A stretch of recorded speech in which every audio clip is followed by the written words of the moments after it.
Hello, my name is Robert Schmidt, and this is my week 4 assignment for FTH 202 revolvers. I've gone ahead that my revolver is clear and unloaded, and we're going to go ahead and move on to the trigger pull weight as a baseline.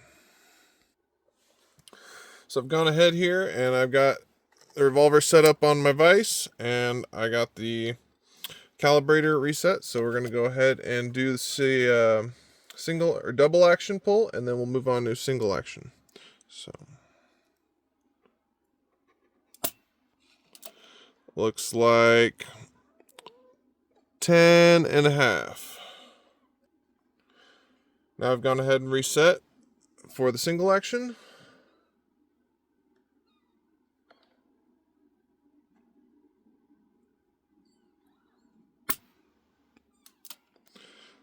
Looks like we're at 5 1/4. Now I'm going to go ahead and I'm going to cycle through the single action, double action 2 more times to get a better baseline. So I've gone ahead and written down the measurements here. So the baseline for single action is about 5. We got 5 1/4, 5 1/2, and 6 1/2. So it's kind of all over the place. So I'm just going to go with 5 1/2 since that's right in the middle. And then for the double action, 10 5, 11, 10 5. So 10 5 would be the average, somewhere between 10 5 and 11. So from here, my Taurus is fully assembled. I'm going to go ahead and fully disassemble it so that I can go ahead and apply the layout fluid, and then we can go from there. Alright, so I've got the revolver fully disassembled now with the layout fluid applied here to the trigger, to the hand, the side plate, the hammer and sear, and I got it all inside here. I didn't remove the firing pin and firing pin retaining pin. So we'll move on from here. I'll work the action several times, and then I will disassemble it. I'll come back when I have it reassembled, and I'll show you. And then after that, I will move the action multiple times so I can get a feel for the high spots, and then I'll disassemble it again. Alright, I've gone ahead and fully reassembled it after applying the layout fluid. So now from here, I'm going to work the action multiple times, and then next time I'm back on video, I'll have it fully disassembled again to look at the high spots. Okay, we've gone ahead and fully disassembled it again, and we can see some of the high points that the marking fluid has shown us after we've worked the mechanism a couple times.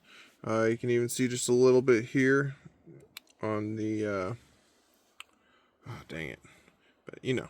So I'm going to go ahead and take my stones, and I'm going to go ahead and just file those down a little bit and get those high points off, and then we'll from there go and do our second foot-pounds test for the trigger and see where we're at.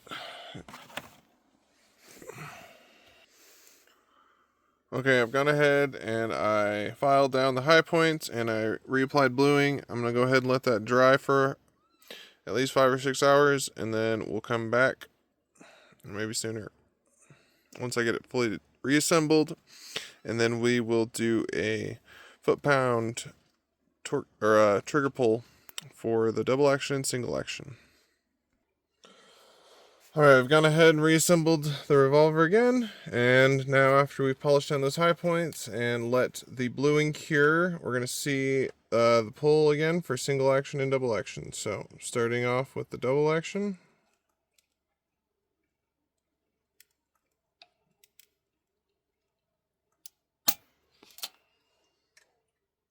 We are right at 11. And now for single action.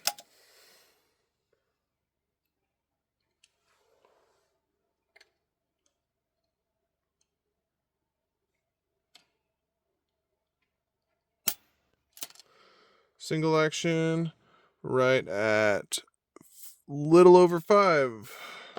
So I'll pause and we'll get a couple more and do a baseline.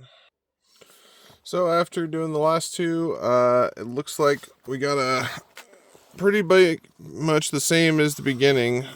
I didn't file down too much. There weren't very many high points, so it looks like things stayed the same.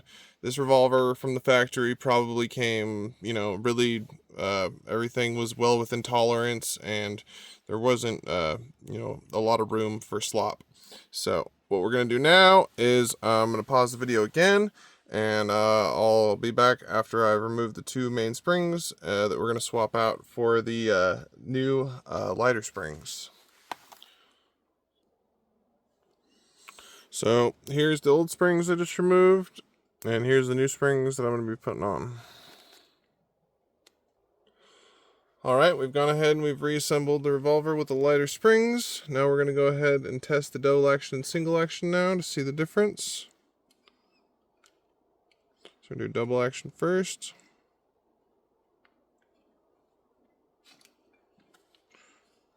What's going on here?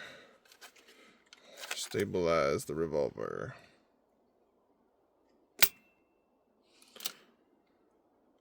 Alright, let's try that one more time because that was a little too hard, I think. Do it again.